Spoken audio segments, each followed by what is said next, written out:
A'udzu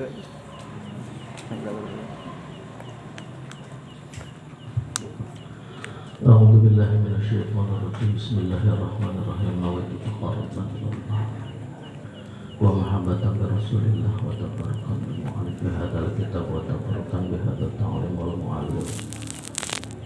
Tahiyatuhum bi tahiyatul Islam. Assalamualaikum warahmatullahi wabarakatuh.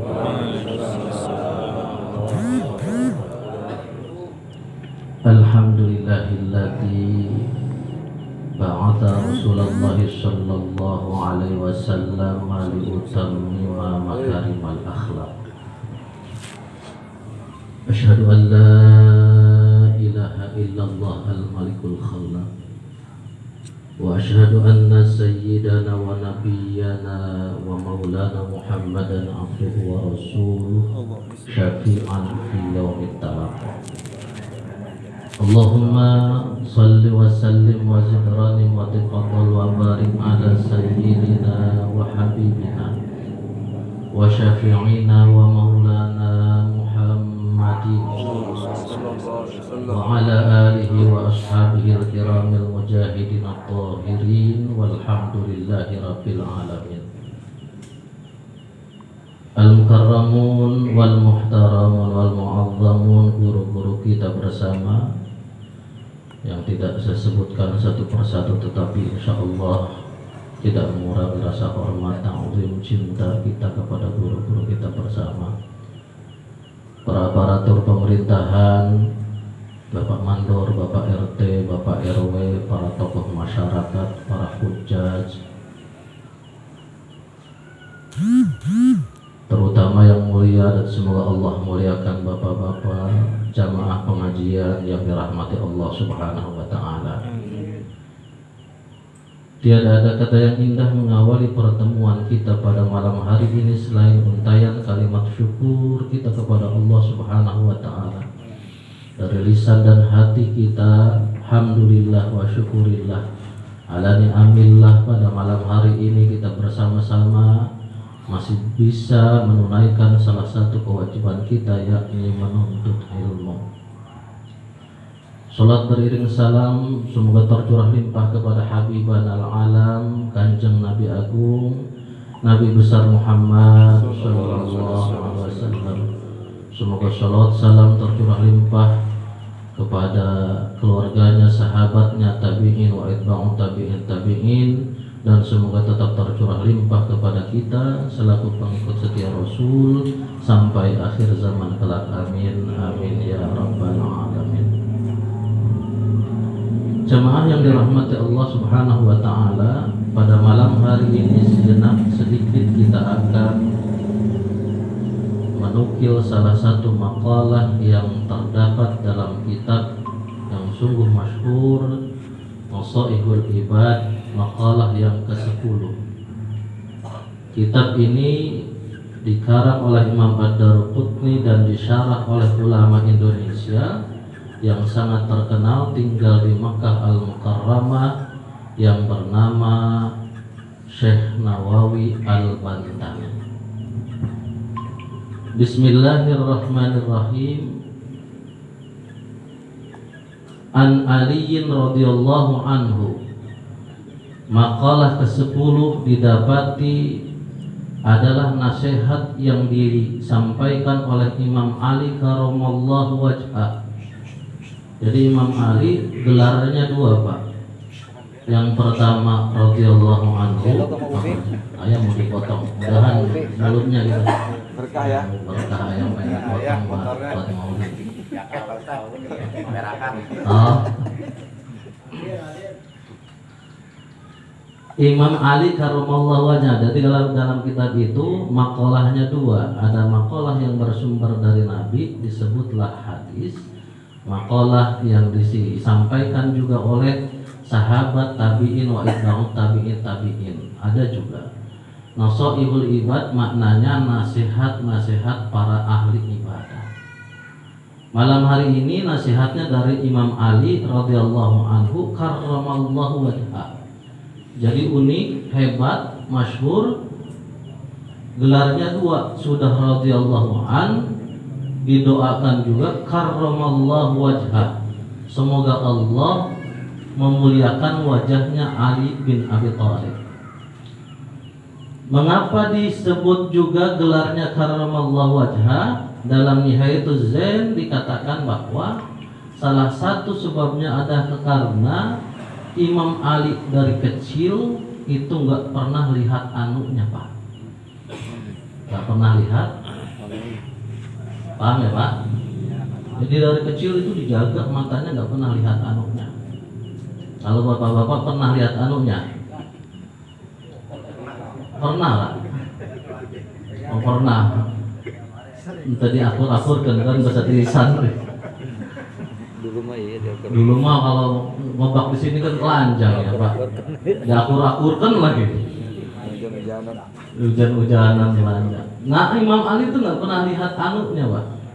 Itunya nggak pernah lihat. Makanya disebutnya Imam Ali karramallahu wajhah. Yang paling fenomenal yang dilakukan Imam Ali ketika berdakwah adalah berani menawarkan nyawanya untuk Rasulullah SAW ketika proses hijrahnya Rasul.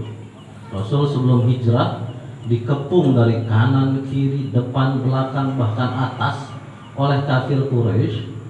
Ketika sedang tidur, Imam Ali masuk ke kamarnya dan menggantikan posisi tidurnya.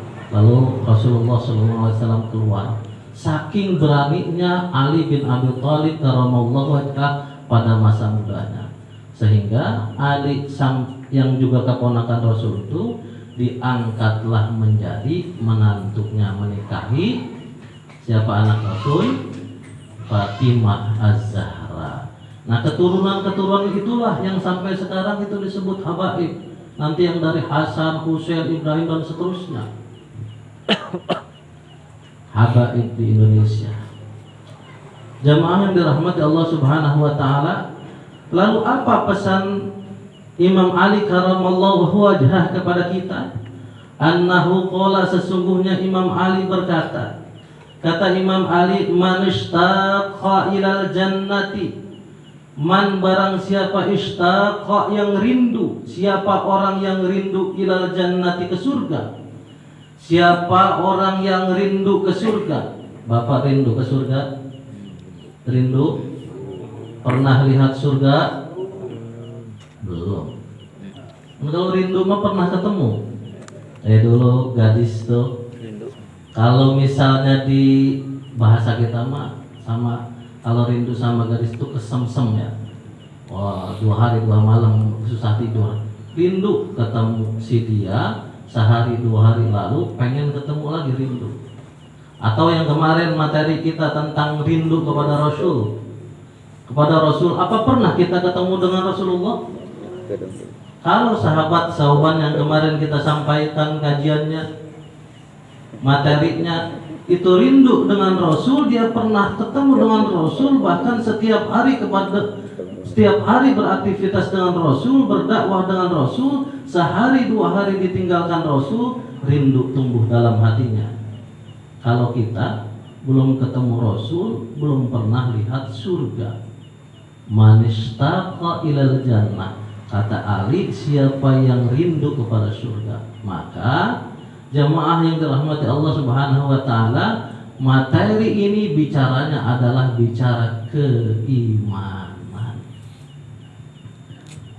Bukan fisik lagi, bukan zahir lagi.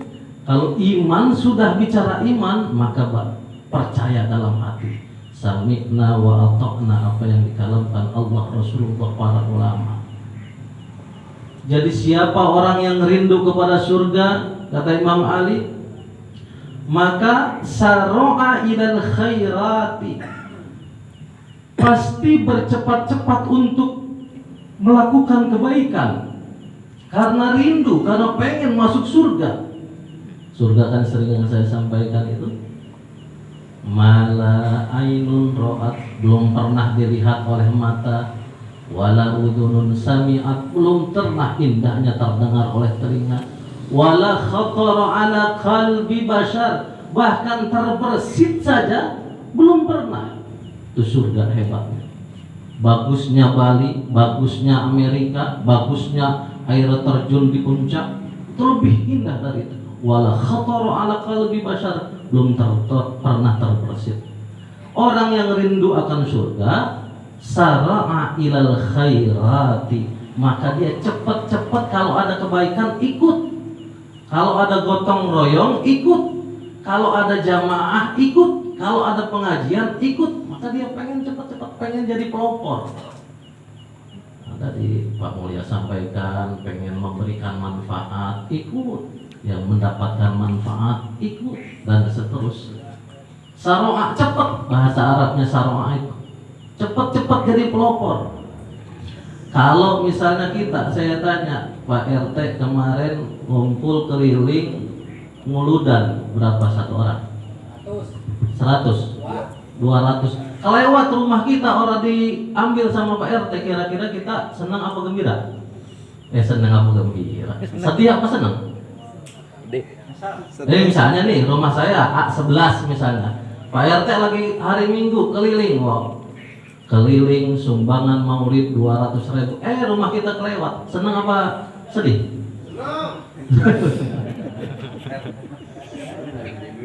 Senang amat ya. Syukur Pak RT lewat ya, lagi orang punya duit belum gajian ya Allah ya. Besok Pak RT, besok udahan acaranya. Oh ya, insya Allah nanti rezekinya ditambah oleh Allah Subhanahu wa Ta'ala. Amin. Mungkin besok acara selanjutnya Isra Mi'raj 200 orang dia 400 loba jadinya dia. Orang ada Raja mungkin Ramadan nanti ada santunan orang-orang 400 dia 800. Bisa jadi begitu. Saya jangan keburu. Yang pertama jadi orang yang rindu kepada surga adalah sara'a fil khairati, dia cepat-cepat ada potensi kebaikan dia ikut, bahkan menjadi pelopor kebaikan. Tapi orang yang berbuat kebaikan, apalagi menjadi pelopor kebaikan yang berdiri di tengah-tengah umat yang melakukan kebaikan, tantangannya berat. Salah satunya adalah manusia. Makanya dalam materi yang pernah kita sampaikan, tantangan ibadah kita itu adalah al-khalqu, makhluk Pak. Di mana-mana. Jangankan kita yang ibadahnya biasa-biasa, ahli Quran, hafal Quran, geser sedikit niatnya bukan karena Allah, dilemparkan catatan amalnya di depan surga. Satu kaki kanannya sudah ada di surganya Allah Subhanahu wa Ta'ala. Mau kemana engkau? Ingin masuk surga? Dulu saya ahli Quran, qari, hafizul Quran wa hamilul Quran, tapi niatnya bukan karena Allah, dilemparkan. Lalu bagaimana dengan kita yang amalnya sedikit, bukan hanya sedikit tetapi sangat-sangat sedikit? Naudzubillah, naudzubillah. Oleh karena itu, marilah kita murnikan niat kita dalam saraf al-khairat ini, melakukan kebaikan ini bismillah. Bukan karena apa, bukan karena siapa, bukan karena mengapa, tetapi lillah karena Allah. Kalau sudah lillah karena Allah, mau dikata apa, mau dikata siapa, mau dikata mengapa, tidak masalah, karena kita tidak mati oleh omongan orang lain. Begitu kira-kira. Kalau ibadah sudah karena Allah. Jadi yang pertama pesan Imam Ali karramallahu wajhah kepada kita adalah istaqa ilal jannah, siapa yang rindu kepada surga maka buru-buru kita sara'a fil khairat, sara'a ilal khairat, melakukan kebaikan selagi kita bisa dan selagi kita sehat.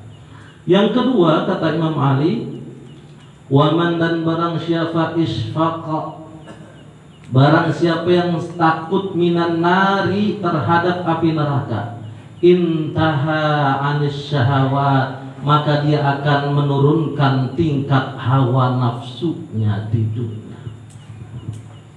Barang siapa yang takut akan api neraka, maka dia akan menahan hawa nafsunya.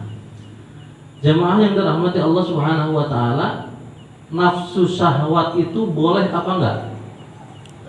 Boleh apa boleh? Nafsu syahwat itu boleh apa boleh?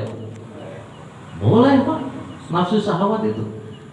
Yang tidak boleh itu haram. Kalau haram kita nggak boleh. Tapi nafsu syahwat itu boleh.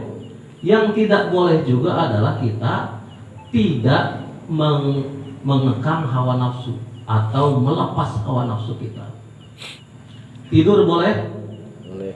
Kebablasan tidur orang sholat boleh apa enggak? Subuhnya kelewatan. Nah itu nafsu, nikmatnya tidur Pak. Nikmatnya tidur. Atau nafsu amarah. Mukul istri kita boleh apa enggak? Kayak apa siapa tuh? Lesti. Boleh apa boleh kita mukul istri kita?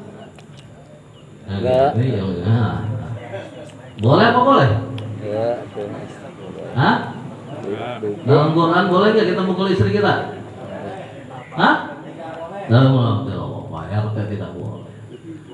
Boleh aja Pak RT istri kita, tapi cara mukulnya bagaimana? Kan ada watribuhunna dalam Quran itu. Tapi jangan dibanting kayak si Rizky Bilar. Jangan dipukul mukanya, nggak boleh mukul mukanya. Jadi mukulnya mukul kasih sayang. Mana saya nggak punya pulpen atau punya rokok, misalnya pukul kakinya atau apa dalam rangka mendidik. Itu pun ketika istri kita nusyuz. Nusyuz itu apa? Durhaka. Kalau istri kita udah benar-benar dipukul mah laporkan Pak Dirjen. Langsung pasal 34 Pak Saifullah. Ada RT. Pasal berapa Pak Saifullah? 86. Pasal 86 saudara.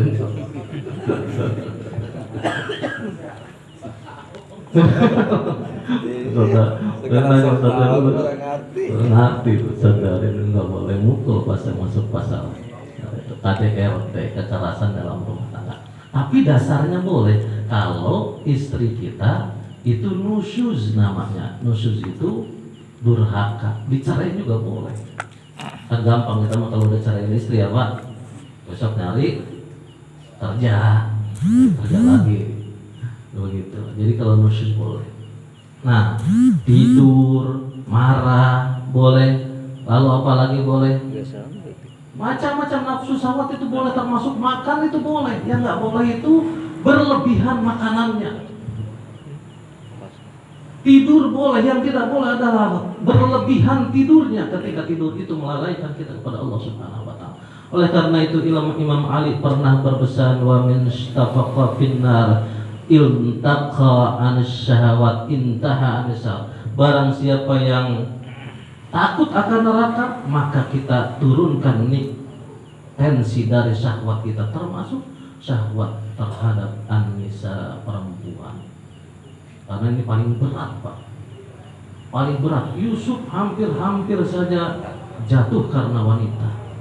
Kiai Haji Abdullah Bin Nasir banyak karena wanita. Ini nafsu.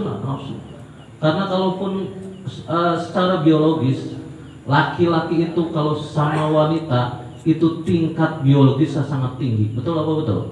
Benar. Betul apa orang ini yang udah nikah? Tingkat seksologinya sangat tinggi. Oleh karena itu kan ada solusi nikah 1, 2, 3. Tapi kalau mampu, kalau nggak mampu ya manfaatkan yang satu. Kalau iya. Nah, nanti ada bab namanya seksologi muslim, nanti mudah-mudahan dikaji nanti Komisi Musad dari bermahir itu. Jamaah yang dirahmati Allah Subhanahu wa Ta'ala. Yang kedua, siapa orang yang takut akan neraka, turunkan tensi nafsunya, tak nafsu apapun, walaupun itu boleh pada dasar. Yang kedua, yang ketiga, yang pertama tadi siapa yang rindu kepada surga maka cepat-cepat untuk melakukan kebaikan. Yang ketiga, siapa orang yang takut kepada neraka maka turunkan tensi syahwatnya.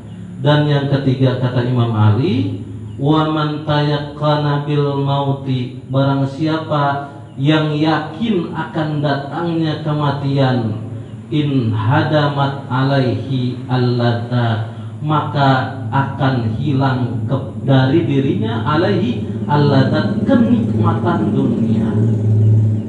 Jadi yang saya pahami di sini, siapa yang takut yakin akan kematian, kematian kan pasti, yang sering disampaikan di setiap musibah-musibah itu hadis ayat Qur'annya oleh Bapak Mandor kita itu luar biasa.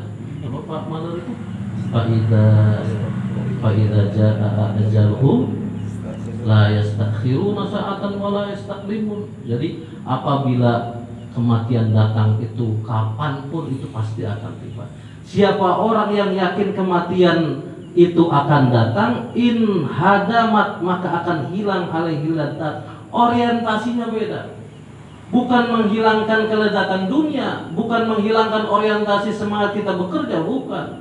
Tetapi orientasinya yang tadinya bekerjanya semangatnya karena mengumpulkan harta semata-mata pengen dibilang orang kaya, pengen dibilang jabatannya punya, pengen dibilang hebat di dunia, jadi bergeser karena apa? Hartanya saya kumpulkan sebanyak-banyaknya untuk kemaslahatan umat, untuk ibadah, untuk zakat, infak, sedekah. Jabatan pun begitu. Jabatan kita kejar-kejar jabatan yang tadinya kita hanya ingin puja-puji dari manusia, penghormatan tinggi dari manusia, boleh. Tapi kita geser kembali. Orientasi tujuannya adalah bukan itu. Kalau itu jabatan akan turun, bintang 1, bintang 2, bintang 3, bintang 4. Jangankan bintang-bintang itu akan turun, manusia yang punya berbagai bintang 9 pun akan pensiun. Mana Ar-Rum 51 itu yang sering kita sampaikan dan kita dengarkan, setiap manusia awalnya itu lemah, tinggi akan lemah kembali, pelajaran yang lalu. Oleh karena itu, kalau yakin maut mati itu pasti akan datang, silahkan kita bekerja, silahkan kita mencari dunia ini, tapi orientasinya sesekali Bapak jamaah yang dirahmati Allah Subhanahu wa taala, kematian itu kita jadikan tema perbincangan dengan istri dan anak kita di rumah, atau dengan tempat-tempat orang tongkrongan, ngopi-ngopi kita di warung, kita bincangkan. Kita bincangkan dalam arti kita persiapkan kematian kita. Banyak orang yang kadang-kadang kalau sudah bicara kematian, jangankan di luar pengajian, di pengajian juga kadang-kadang nggak mau bicara pengajian, Pak. Mati mah mati, begitu. Padahal sebetulnya ada kalimat indah tuh, ista'addal maut, persiapkan kematianmu. Jadi manusia mati dalam keadaan bagaimana dia kebiasaannya sewaktu di dunia. Kemarin saya punya donatur, beliau itu ngomong begini, Ustaz, saya tuh pengen banget matinya itu yang pertama orang nyesahkan orang, yang kedua pengen matinya pagi-pagi biar bisa langsung diurus, yang ketiga saya mati pengen sudah selesai melaksanakan sholat, punya kewajiban saya. Beberapa waktu kemudian kejadian, Pak. Kejadian yang pertama, dia mati tiba-tiba pulang olahraga. Yang kedua, dia wafat itu pukul 8-an pagi. Dan yang ketiga, sudah melaksanakan sholat tentunya. Jadi banyak kejadian orang yang mempersiapkan kematiannya itu bisa jadi doa, Pak. Tapi bukan berarti cepat matinya, tapi doa bagaimana kematiannya itu terjadi, itu bisa jadi doa. Kemarin Qari meninggal ketika baca Quran. Mana Ustaz? Qari imam sholat rawatib meninggal ketika memimpin jamaahnya sholat. Bahkan banyak kita lihat orang yang sedang berkhutbah meninggal, banyak yang sedang bersujud. Mungkin karena memang keinginannya mati dalam keadaan husnul khotimah demikian. Oleh karena itu kalau saya dengar tuh Ustaz Arifin Ilham kalau lagi ceramahnya, di samping tempat tidurnya itu dia siapkan seperangkat peralatan jenazah, kain putih ada sendiri, Pak. Saya pernah dulu melakukan itu. Waktu masa-masa itu saya simpen itu kain putih, terus minyak wangi, bedak. Pak Amil tahu itu peralatan itu semua, Pak Amil yang harganya 550.000 gitu. Ya betul Pak Amil, harganya segitu ya, satu paket ya. Itu disiapkan, saya pernah tuh simpen di mobil. supaya sadar kita akan kemana, dari mana, dan akan kemana. Itu disimpan di samping tempat tidurnya Kiai Haji Arifin Ilham. Padahal istrinya 3, Pak. Tetap kudu ingat mati, istri 3 juga. Oh. Iya, disimpan itu kain putih itu nih, Mama. Nanti kalau Bapak mati, ini kain putihnya. Gitu.